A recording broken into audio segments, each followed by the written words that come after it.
Breaking news AP రాజధాని అమరావతిపై మరోసారి వివాదాస్పద వ్యాఖ్యలు చేశారు వైసీపీ నేత కేతిరెడ్డి. ఏపీ రాజధాని అమరావతిని గోదావరి నదితో పోల్చారు.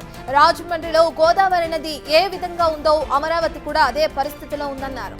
అమరావతిలో 2-3 ఏళ్లలో పులస చేపలను చూడబోతున్నామని సెటైర్ వేశారు. ఇక వైఎస్ జగన్ స్వతంత్ర దినోత్సవం సందర్భంగా కనీసం జెండా ఎందుకు ఎగరవేయలేదనే ప్రశ్నకు కూడా జవాబిచ్చారు. జెండా ఎగరేసిన వారే దేశభక్తులు కాదన్నారు. కూటమి ప్రభుత్వాన్ని ప్రశ్నిస్తే దేశ ద్రోహులుగా కనిపిస్తున్నారని అన్నారు. మీ గోదావరి నది ఏ విధంగా ఉందో అది పొంగి పొర్లుతోంది అక్కడ అమరావతిలో.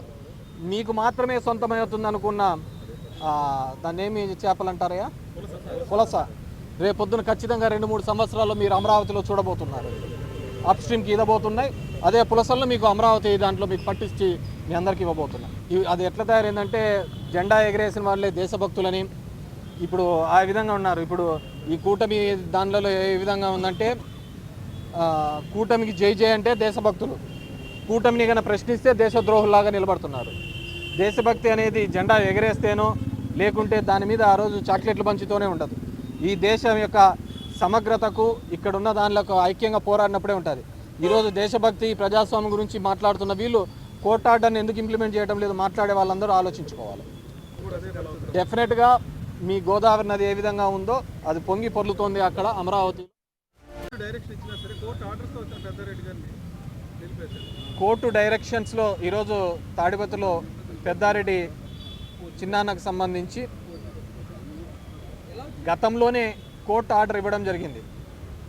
3 నెలల కిందట 5 వెహికల్స్లో వెళ్ళండి, అక్కడ ఇనఫ్ సెక్యూరిటీ ఇవ్వండి, లా అండ్ ఆర్డర్ ఇష్యూ లేకుండా చూడండి అని చెప్పేసి పోలీసులకు డైరెక్షన్ ఇవ్వడం జరిగింది. కానీ దాని మీద పోలీసులు స్పందించకపోవడం, దాని మీద రియాక్ట్ కాకపోవడంతో మళ్ళీ కంటెంప్ట్ మోషన్ మూవ్ చేయడం జరిగింది. కంటెంప్ట్ కూడా గౌరవ హైకోర్టు వాళ్లకు ఇది చాలా తప్పు, డెమోక్రటిక్ నేషన్లో ప్రజాస్వామ్య దేశంలో ఉన్నప్పుడు ప్రతి పౌరుడికి కూడా వాళ్ళ ఊరికి వెళ్ళడానికి, దట్టు ఒక ఎక్స్ఎమ్మెల్యేని ఊరికి వెళ్లకుండా నిర్బంధించడం తప్పు అని చెప్పేసి 3 రోజుల కింద కంటెంప్ట్ మీద మళ్ళీ వాళ్ళను మందలిస్తూ ఆర్డర్ ఫ్రేమ్ చేసి ఈరోజు 10 నుంచి 11 లోపల మామూలుగా పెద్దారెడ్డి గారికి గతంలో ఇచ్చిన ఆర్డర్లో మీరు ఎప్పుడు వెళ్తే అప్పుడు ఎస్పీకి చెప్పమని చెప్పడం జరిగింది. ఎస్పీకి పర్మిషన్ లెటర్ పెట్టినప్పుడు ఎస్పీ గారు ఇచ్చేది ఏంటంటే వైజాగ్లో నరేంద్ర మోడీ వస్తున్నాడు కాబట్టి తాడిపత్రిలో సెక్యూరిటీ ఇవ్వలేమన్నారు, కడపలో మహనాడు జరుగుతోంది కాబట్టి ఇక్కడ సెక్యూరిటీ ఇవ్వలేమన్నారు. So it's very shame. ఎక్కడో మోడీది జరుగుతుంటే 1000 కిలోమీటర్ల దూరంలో జరుగుతున్న దానికి తాడిపత్రిలో సెక్యూరిటీ ఇవ్వలేకపోవడం అనేది.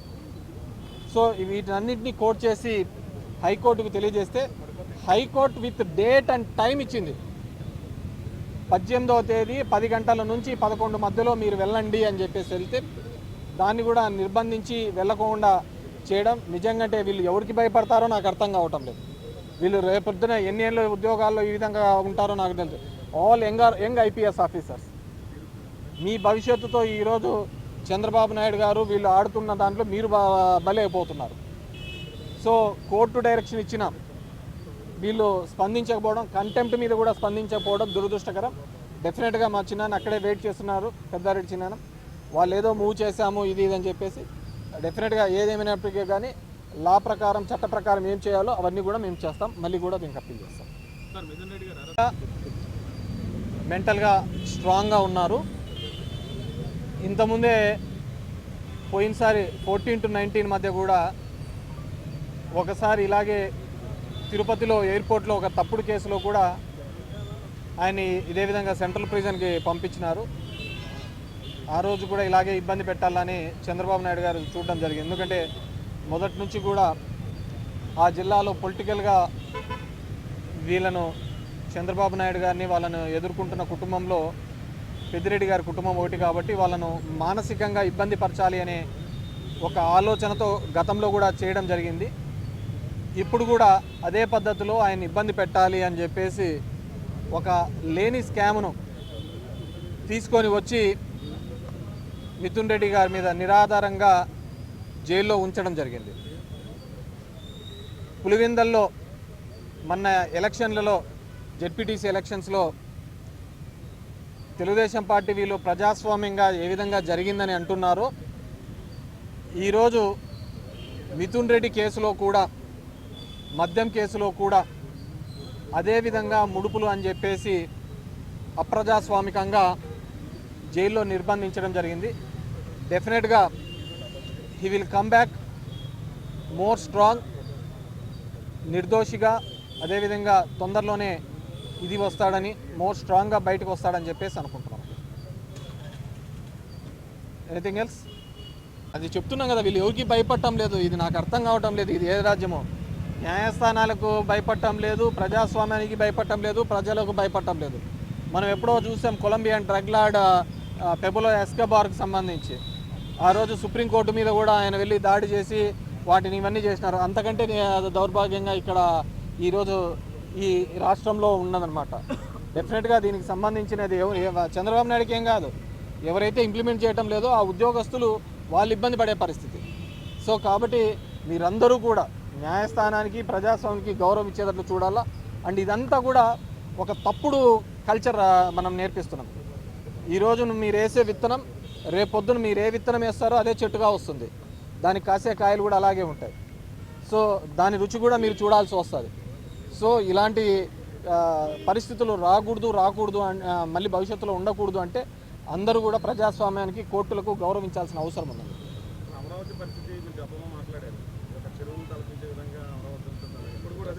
డెఫినెట్గా మీ గోదావరి నది ఏ విధంగా ఉందో అది పొంగి పొర్లుతోంది అక్కడ అమరావతిలో. మీకు మాత్రమే సొంతమవుతుంది అనుకున్న దాన్ని ఏమి చేపలు అంటారయ్యా, పులస, రేపొద్దున ఖచ్చితంగా 2-3 సంవత్సరాల్లో మీరు అమరావతిలో చూడబోతున్నారు. అప్ స్ట్రీమ్కి ఇవ్వబోతున్నాయి. అదే పులసలను మీకు అమరావతి దాంట్లో మీకు పట్టించి మీ అందరికీ ఇవ్వబోతున్నాయి.